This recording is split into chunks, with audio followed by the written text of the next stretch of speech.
I think it's one of the most valuable things because you're securing food security for your people, ensuring that your people are not they're not malnourished, and a number of things connected to that. So it's a valuable area. It's something that all governments should establish, and so I support that wholeheartedly. But I think there needs to be more advocacy, even at the level of parliamentarians, because I know we talk about so many things, but these matters about food security and food is not something that is always been spoken about, and I think that's where we have to place our emphasis and the value from the top, the parliamentarians, because they are the ones that drive. We are the ones that drive the policies across the board. The people from lower levels are the ones that accept their work, and to get what they want actually. So it's an area that is highly valued, and it's something that we must look into. We must ensure. This process is very important to us. I have attended a number of the meetings on the parliamentary front against hunger for Latin America and the Caribbean, and it is really important that we address the hunger issue. The non-partisan, non-political approach to it is really critical. So we are prepared to work together with the support of the FAO to build the awareness and to get the buy-in, because we must go forward united, strong, and together. The priority area in our situation is basically the obesity. We really have problems with overnutrition. We have a few people who are not really receive the amount of nutrients that we need, but the major problem is the overnutrition. And just to add to some of that as well, he's quite right when he said but we also have to look that we are within the percentage of 10 to 20, between that area, 20% malnourished in that particular area, and so we have to work on lowering that figure. We hope by the next few years we can reach probably half the mark with the help of FAO and other agencies. But we have to look at empowering our marginalized families to produce more of their own food. We have to really work with them. We have to strengthen the safety nets to support food and nutrition, especially among the poor households. A lot of the households do not have the support that they need to really, because in Grenada we have a lot of households, single-headed households.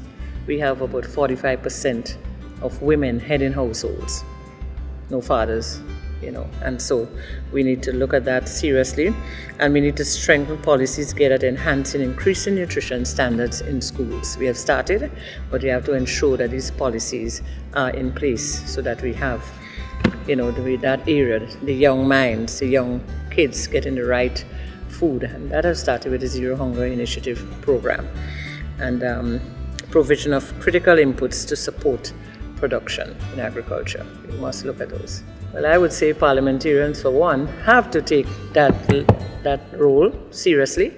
Political parties and their membership, this is not a partisan thing, as Senator said.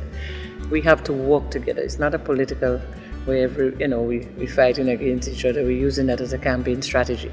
It cannot be. We have to work together. This is something about the well-being and development of our people, and we must work together. Whether it is, it's the opposition or the ruling party. We also look at other persons who should be involved are NGOs and CBOs, community-based development organizations, and also the business community. I think they have to take an integral part in shaping this move forward. It is actually critical that the politicians, parliamentarians particularly, get involved and understand the aims and objectives of the parliamentary front against hunger. However, we need to strengthen policies, but the implementation is really critical. The people to implement the school feeding program, the pieces of legislation to ensure that food becomes a right, etc. These things are critical, together with the NGOs, the communities, and the villages, and the farmers. The farmers are critical because through this we can ensure that our nation eats proper food, and the farmers should benefit in the long term. We have been engaged, we've learned of the process, and we have been engaged in Latin America and seen what has happened there. So we have since, through the opposition, taken a motion to the parliament that was unanimously approved in the Senate. The next step is to have a motion, or that motion taken to the lower house, where it then be approved. And we have been promised through FAO some assistance in the awareness. So if we can do the awareness with the politicians, the parliamentarians, then we can get ourselves going and get registered and create our national parliamentary front. It is not, it shouldn't be a very long process, but we need the awareness of the politicians, and we need to build a structure that we can move forward to make sure we put the policies and plans in place to address the issue of hunger, malnutrition and obesity in Grenada. No, I understand it's all just confirm, yes. I would to just confirm or add to it. I think the next steps is ready to bring in FAO to Grenada to speak to the houses, both the lower house and the upper house, and other key stakeholders. I think that is important. I think the awareness is important because I don't think people have a clear understanding of that move that we're trying to make.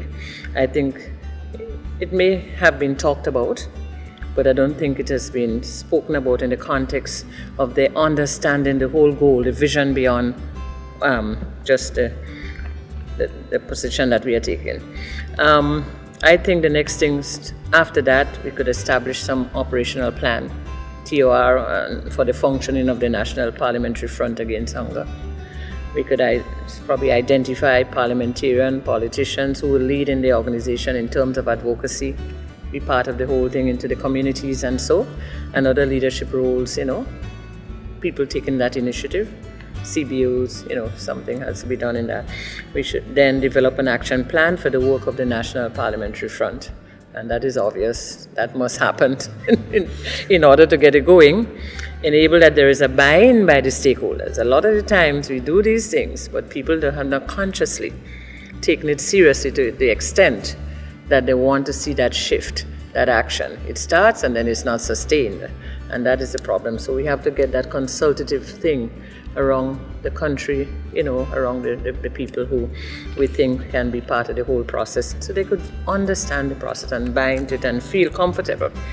And then establish a mechanism monitoring and evaluation process in eradicating food and nutrition insecurity at the national level. We could say all we want, but if we don't have it, this evaluation and monitoring, what can happen in the fluctuation of moving this process forward.